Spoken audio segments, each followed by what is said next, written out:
அன்பான மக்களே, நம்மளோட விஜய் டிவியில் ரொம்பவே சூப்பராக போயிட்டுருக்கிற நம்மளோட மகாநதி சீரியலில் வந்து நடிக்கிறாங்க இல்லையா, காவேரி லட்சுமி பிரியா. அவங்களுக்கு வந்து வாய்ஸ் கொடுக்குறாங்க இல்லையா, அவங்க வந்து ஒரு போஸ்ட் போட்டிருக்காங்க. அச்சய பிரியா அவங்க பேர். அவங்க வந்து வாய்ஸ் சூப்பராக கொடுக்குறாங்க. இப்போ கரண்ட்டில் இப்போ விஜய் காவேரியும் வந்து பேசிக்கிட்டாங்க இல்லையா, அந்த 2 எபிசோடு. அதில் எல்லாம் நிறைய விஷயங்கள் காவேரி பேசினாங்க. அதை பற்றி அவங்க வந்து போஸ்ட் பண்ணியிருக்காங்க. நிவீனை பற்றி விஜய் கிட்ட சொன்னது, அதுக்கப்புறமா வந்து நீங்கள் எல்லா இடத்துலையும் உங்களை தாங்க தேடினேன், அம்மாவை தேட வேண்டிய இடத்துல நான் உங்களை தான் தேடினேன் அப்படின்னு காவேரி சொல்லுவாங்க. அது அந்த இதெல்லாம் அவ்வளோ அழகாக நேச்சுரலாக காவேரியே சொன்ன மாதிரி இருந்தது. அதெல்லாம் அவங்க தான் பேசியிருக்காங்க. அதுக்கான ஒரு போஸ்ட் தான் அவங்க போட்டிருந்தாங்க. அதை வந்து நிறைய ஷேர் பண்ணியிருக்காங்க நம்மளோட லட்சுமி பிரியா. அதுக்கு லைக்கும் பண்ணி ஷேர் பண்ணியிருக்காங்க.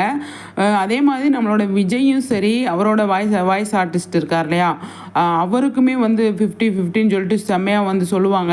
உண்மைதான். ஆனால் அவங்க 2 பேருமே செம்மையாக வந்து ஷேர் பண்ணியிருக்காங்க. அது ரொம்ப நல்லாயிருக்கு. விஜயும் சரி காவேரியும் சரி எல்லா இடத்துலையுமே எல்லா விஷயத்துலையுமே சூப்பராக ஒத்து போகிறாங்க. அவங்க பேசுகிற விஷயங்கள் எல்லாமே சிங்க் ஆகுது அப்படின்னு தான் சொல்லணும். அந்தளவுக்கு 2 பேருமே சூப்பராக பண்ணிகிட்ருக்காங்க. ரொம்பவே சூப்பராக போயிட்டுருக்கு நம்மளோட மகாநதி சீரியல். என்னங்க சொல்கிறீங்க மக்களே?